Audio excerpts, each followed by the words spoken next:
যুক্তরাষ্ট্রের new York সিটির ম্যানহাটনের ব্যস্ত এলাকা মিডটাউনে এক ভয়াবহ বন্দুক হামলায় প্রাণ হারিয়েছেন বাংলাদেশি বংশোদ্ভূত পুলিশ কর্মকর্তা দিদারুল ইসলাম সহ 4 জন। স্থানীয় সময় সোমবার সন্ধ্যায় পার্ক এভিনিউর 44 তলা একটি অফিস ভবনে এই হত্যাযজ্ঞ চালানো হয়। হামলাকারী শেষে নিজেও আত্মহত্যা করেন। নিউ ইয়র্কের মেয়র এরিক অ্যাডামস এই ঘটনাকে ঘৃণ্য ও জঘন্য কাজ হিসেবে অভিহিত করেছেন।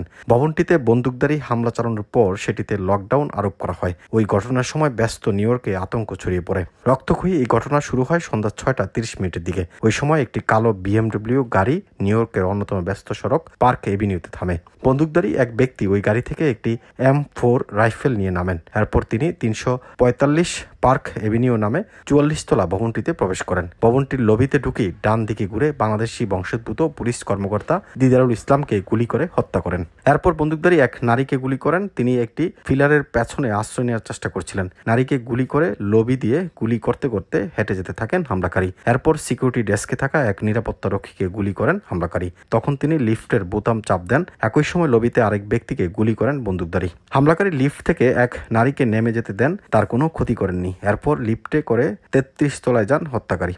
সেখানে গিয়ে আরেক নারীকে গুলি করে তারপর নিজের বুকে গুলি চালান তিনি। পুলিশ কমিশনার জেসিকা এস টিস জানিয়েছেন 33 তলায় রুডিন ম্যানেজমেন্ট কোম্পানির অফিস অবস্থিত, যেটি ভবনটি পরিচালনা করত। বন্দুকধারী কেন ওই ভবনে হত্যাযজ্ঞ চালালেন সেটি এখনও নিশ্চিত নয়। নিহত পুলিশ কর্মকর্তা দিদারুলের বয়স মাত্র 36 বছর। তিনি বাংলাদেশি ইমিগ্রেন্ট ছিলেন। নিউ ইয়র্ক সিটিতে পুলিশে তিনি 3 বছরের বেশি সময় ধরে কাজ করছিলেন।